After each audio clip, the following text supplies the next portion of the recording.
Hello, everyone. Welcome to Celsius 233, your go-to place for fiction book summaries. Today, we will step into the world of The Night Land by William Hope Hodgson.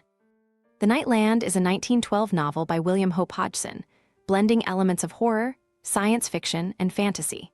Set in a distant, post-apocalyptic future where the sun has died, the Earth is shrouded in eternal darkness, and the remnants of humanity reside in a massive structure called the Last Redoubt.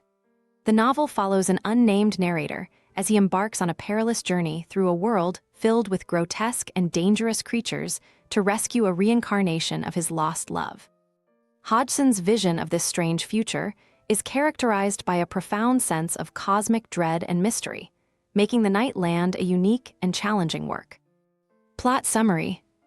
In the far, distant future, long after the sun has died and the Earth is enshrouded in eternal night, the remnants of humanity huddle inside the Last Redoubt, a colossal pyramid that serves as their fortress. Outside, the land is hostile and dark, inhabited by monstrous entities and ruled by a silence that stretches for ages. The people within the redoubt survive on ancient technologies, living in the dim glow of artificial light, while beyond their walls, the horrors of the Night Land lie in wait. The unnamed narrator, once a man of the distant past, now lives again in this strange, dark future. He remembers a time when he was deeply in love with a woman named Meredith the Beautiful, but fate separated them. After her death, the grief-stricken narrator mourned her loss, living a life of deep sorrow. But one night, in the depths of his longing, he hears a voice calling to him across time and space. A voice he recognizes as Meredith's, but now, in this new world, she is called Nani.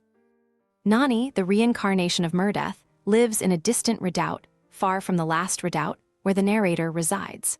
Through the mysterious power of their shared connection, they communicate telepathically.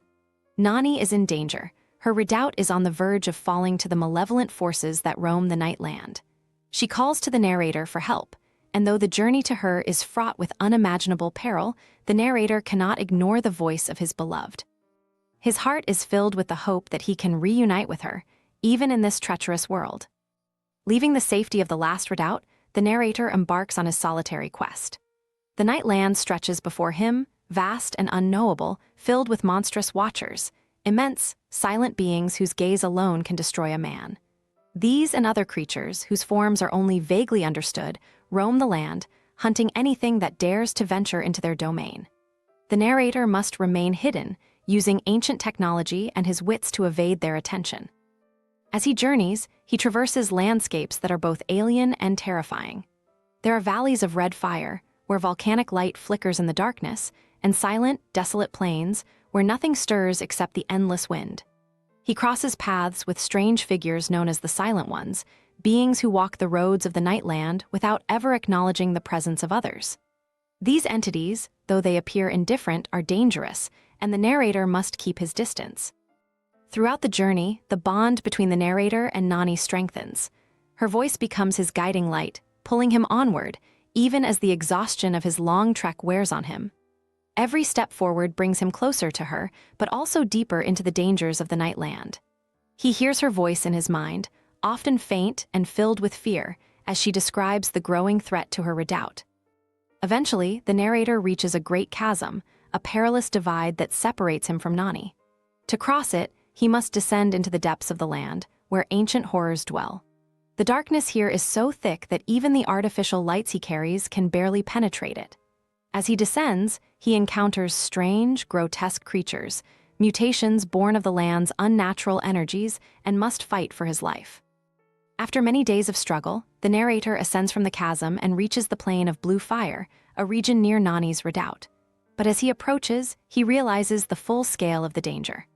The redoubt is under siege by the monstrous forces of the Night Land. Great creatures circle its base, waiting for the moment to strike. The Silent Ones are here, watching with their cold, indifferent eyes, while other dark beings lurk at the edges of the light, waiting to devour the last remnants of humanity. Desperate, the narrator calls out to Nani. Her voice answers him, filled with fear but also hope. She tells him that she is trapped within the redoubt, unable to escape, but that she can still feel his presence. Determined to save her, the narrator formulates a plan. He will breach the defenses of the monsters, even if it means sacrificing his life to do so. In a final act of courage, the narrator fights his way through the dark forces surrounding the redoubt. The nightmarish creatures close in, their alien forms pressing in on him, but he manages to push through, reaching the walls of Nani's fortress. She is there, waiting for him. The moment their eyes meet, the years of separation melt away.